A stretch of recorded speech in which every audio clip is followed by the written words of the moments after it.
Assalomu alaykum. Navbatdagi obzorimizda Hisense brendi встроенный холодильнигimiz, ya'ni mebel ichiga o'rnatilgan холодильнигimizni ko'rishingiz mumkin. Uni bo'yi 1.93 ga 54 bo'ladi. Bu inverter kompressorda bo'ladi. Nofrost sistemada ishlaydi. Ko'rishingiz mumkin. Appliskatsiya kategoriyada ishlaydi.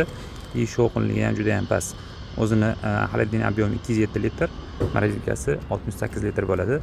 Mana ichki ko'rinishi juda ham chiroyli qilib ishlangan. Ikkita ovashnoy zonasi bor. 4 ta o'zini polkasi bo'ladi.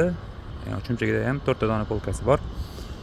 Xo'p, pastki qismiga kelgan bo'lsak, ikkita katta, bitta o'rtancha polkasi bo'ladi. Uylan dizayniga, interyerga moslab turib, ustiga mebel qisinglar juda ham chiroyli chiqadi. Hozir eng urfda bo'lgan холодильникlardan bittasi inverter motorda bo'ladi. Yana bitta qaytaramiz. Wi-Fi ga ulasanglar bo'ladi. Boshqaruv bitta sensor bo'ladi. Metal cooling funksiyasi bor. Ya'ni agar mabodo tokida o'chib qolsa, bu sovuqlikni 6-8 soatgacha ushlaveradi. Bu холодильник sizlarga $499 dan qilib beramiz. Sochinglar soni ko'p emas.